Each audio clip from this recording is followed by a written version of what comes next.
O Apocalipse é um dos livros mais interessantes e, convenhamos, estranhos do Novo Testamento. Em seu capítulo 13, ele nos fala sobre uma besta, ou um animal que surge do mar. Muitas teorias e interpretações têm sido propostas ao longo de séculos, porém, na maioria das vezes, ou pelo menos para a maioria das pessoas, trata-se do que o cristianismo deu o nome de Anticristo. É notório, porém, que esta besta que emerge do mar é uma verdadeira repetição, uma síntese ou uma releitura do capítulo 7 de Daniel. Mas vamos examinar, antes de mais nada, algumas características do principal personagem desta narrativa, a temível besta do Apocalipse 13. Segundo Apocalipse 13, verso 2, esta besta parecia ser uma mistura de leopardo, urso e leão.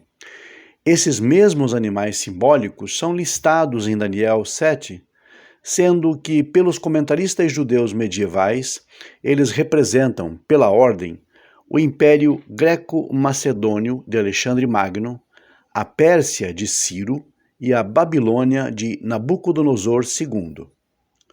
O Apocalipse, porém, não menciona o último animal da visão de Daniel, que é descrito como assombroso e indescritível. Porém, ao dizer que o dragão deu seu poder e autoridade a esta besta, é provável que a referência aqui seja indiretamente àquele quarto animal de Daniel 7. Aparentemente, o que o autor de Apocalipse está tentando nos dizer é que aqueles animais de Daniel 7, sob a nova realidade exibida agora, são uma mistura daqueles impérios mundiais antigos e que o quarto animal indescritível, o dragão, é a Roma dos Césares, que revive os reinos passados ao imitar sua cultura, seus costumes, suas crenças e suas tradições. Não é novidade alguma para ninguém que o Império Romano antigo herdou muito dos impérios passados, seja da Grécia, da Pérsia e da Babilônia. E sendo aqui o dragão uma representação de Roma, o que o texto significa? Que a Roma antiga concederia sua autoridade a esse amálgama, a essa mescla que continha um pouco de tudo daqueles impérios passados. Por meio de Roma, essas antigas culturas pagãs sobreviveriam.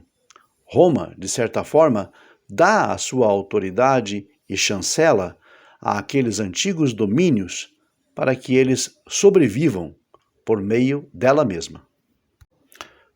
A besta mencionada em Apocalipse 13 tem 7 cabeças e 10 chifres. Biblicamente falando, cabeças são lideranças, figuras de destaque.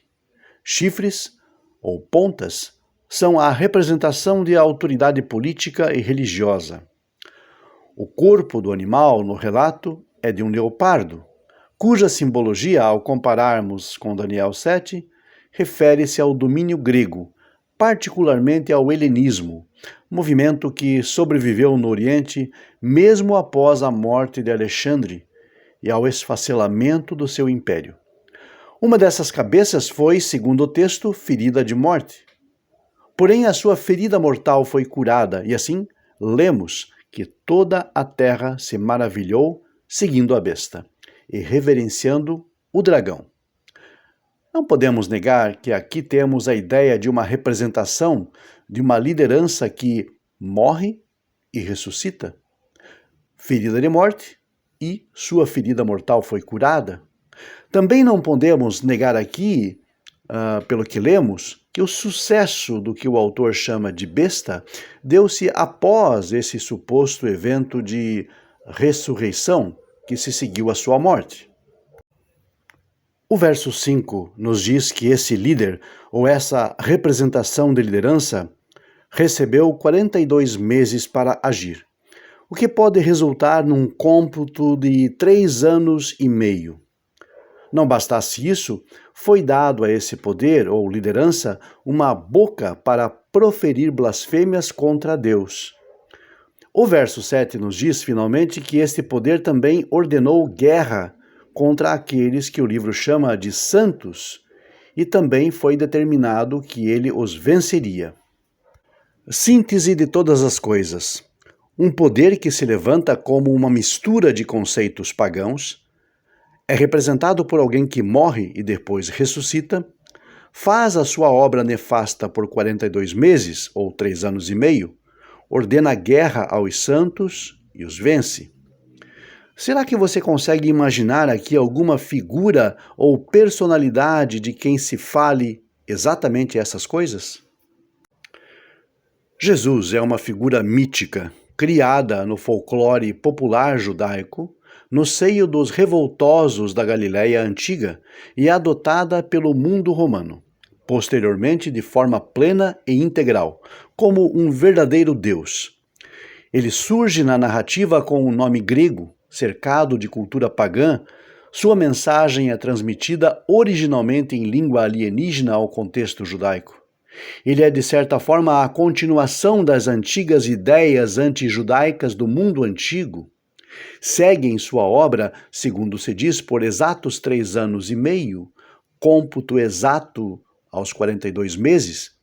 Segundo a narrativa, morre e ressuscita, ferido de morte e ferida mortal curada. Fala grandes coisas e se intitula Filho de Deus e mais o próprio Deus, o que pode ser reputado como uma boca que profere blasfêmias. Angaria milhares de milhões de seguidores mundo afora, todo mundo o segue maravilhado. Proclama a rejeição dos judeus e mais, sutilmente ordena a perseguição e a execução daqueles que não concordam com ele. Faz guerra aos santos. Finalmente, ele, ou melhor, o poder eclesiástico imperial que surge e emana dele, vence os santos. E assim essa figura legendária causa a longa noite de dor e sofrimento que se abate sobre o povo de Israel, desde o mundo antigo até a era moderna. Naturalmente que o Apocalipse é uma obra cristã, mas é certo que demorou muito para ser aceito no cristianismo como obra canônica. Talvez depois desses detalhes você entenda a razão. Seu texto, especialmente no capítulo 13, pode ter sido primeiramente uma antiga crítica judaica ácida, que foi posteriormente adaptada aos moldes do pensamento cristão e, claro, no capítulo 13, não temos os eventos necessariamente em rigorosa ordem cronológica, mas mesmo assim, ao olharmos a passagem com uma percepção mais cirúrgica, é impossível que não se veja aqui, no mínimo, para se dizer, uma paródia da suposta vida e feitos do mentor do cristianismo. Atribuir a esta passagem a característica de profecia para o futuro do autor não faz o menor sentido, porque a simbologia embasada em Daniel 7, que serve de molde, de base para o texto do Apocalipse 13, restringe o seu sentido até no máximo o domínio romano da Judéia. Assim sendo, é imprescindível que o texto diga respeito àquele momento histórico, o qual, curiosamente, segundo se diz, Jesus teria vivido. Sendo que 2 séculos depois, a própria Roma o entroniza como seu Deus supremo, promovendo guerra aos desafetos da nova religião estatal.